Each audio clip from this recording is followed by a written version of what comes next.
I would say the most important thing to have is a plan. And by that I mean, I'm going to use me as an example. Currently I'm working on a project that is very inspired by 07, Radiohead, Pink Floyd, Coldplay even. There's elements of Kate Bush and Nick Drake. And the songs are largely down-tempo and elements of trip-hop as well. But it's a project, and I've got a clear vision of what I want to write and how it should sound. You'll hear that on the background music to these videos, and as we go on creating more videos, there'll be more music.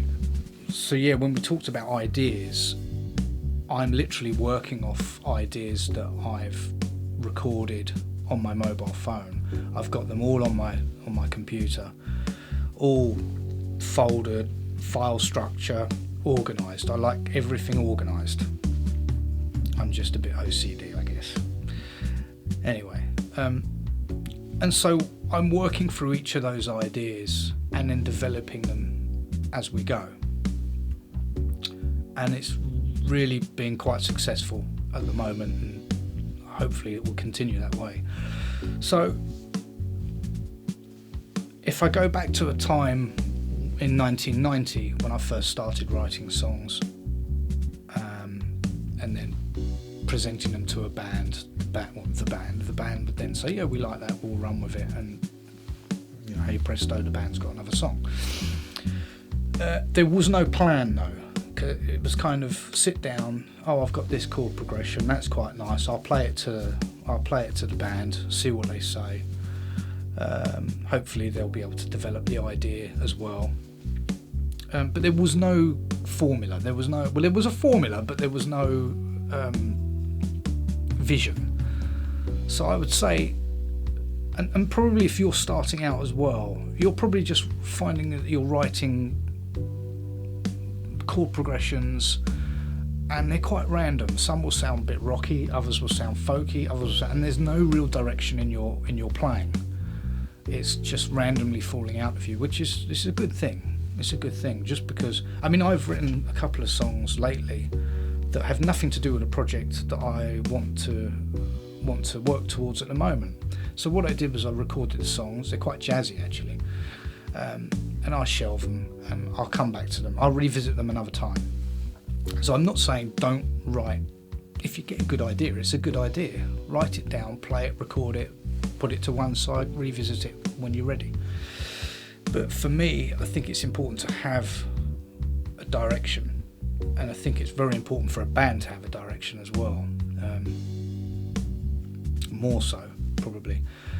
So yeah, have a clear understanding of what you want to do, what you want to achieve, what sort of body of work inspires you. Pick an album, your favourite album. In my case it would be Dark Side of the Moon, has been for the last 30 odd years, continues to be. But I know that I'll never be able to produce a body of work like Dark Side of the Moon. I don't think anyone will.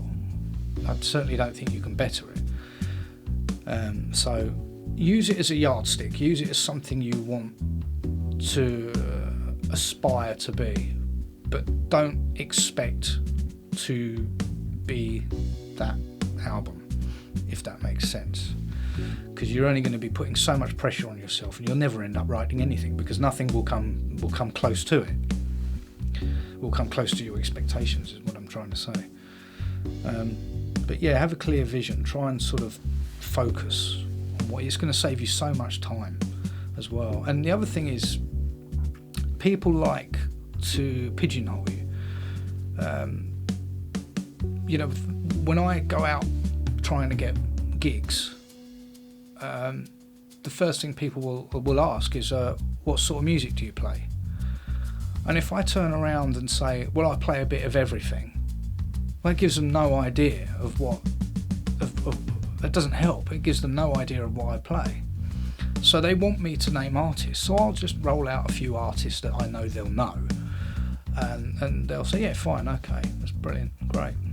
And it's the same with artists and bands that want to write music. I mean, if you buy a Radiohead album today, you've got a fair idea of what to expect. If you buy a Kylie Minogue album today, you still have a very good idea of what to expect, and I mean that in the best possible way. So it is important also to have some kind of direction, genre that you want to work in. So another grain of wisdom to bestow upon you would be to take your time, don't rush. If you've got an idea, record it. If it's inconvenient to pick up the guitar or you have to go and do something else, then do that. Just make sure you got the idea at hand whenever you need it to revisit it. Don't be forced into thinking, well, no, I've got to finish this now, I've got to get the verse and I've got to get the... Because all you'll end up doing is getting really frustrated, and that doesn't do anyone any good, and certainly doesn't do the music any good. So take your time with it, relax. It's not a race. The only time in music I would actually dedicate to planning and giving myself a timeline would be mixing and mastering. I would say, right, now this song's complete, I want to mix it, I want to master it, and I'm going to give myself, I usually like to give myself a month.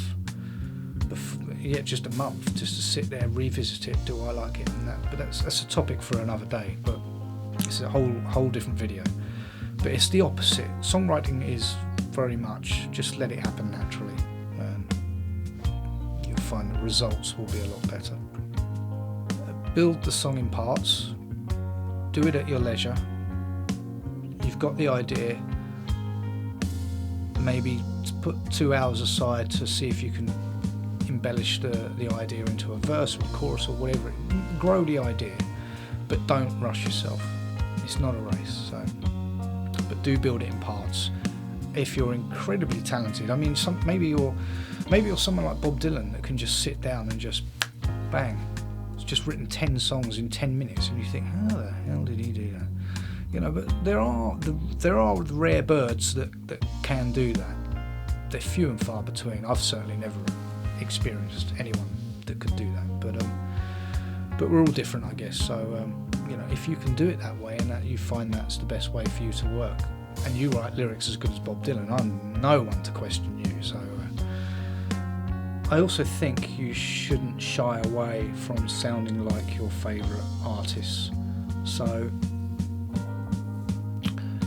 if you did write something that was, say, let's just say, you know, your favourite band's Van Halen, and you write a guitar solo and it's kind of, I wouldn't say near the mark, but it's very Eddie Van Halen-esque, I would say you should use that to your advantage and run with it. You know, people will say, I mean, people will always draw comparisons to who you sound like. I mean, a friend of mine heard one of my songs the other day and he said, it's very John Lennon, isn't it? And I never thought about it. And actually one of the songs I'm doing at the moment sounds very much like Sade. And you know, that's a comparison I never thought. But when I listened back to it, I thought, God, he's right.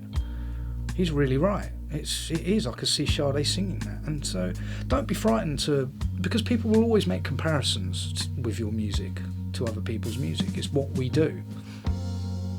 Don't shy away from it. Use it to your advantage. I'm not suggesting you should sit down and rip off other people's guitar solos. That probably doesn't go down very well amongst musicians, and certainly not in the music business. So yeah, plagiarism is not good in any field, but certainly don't shy away from sounding like your heroes. I would encourage it, if anything. Well, thanks very much for watching. I do appreciate your time. I hope you enjoyed the video. If you have enjoyed the video, be sure to like, subscribe, hit the notification icon below, and you'll be notified of videos like this as and when they appear.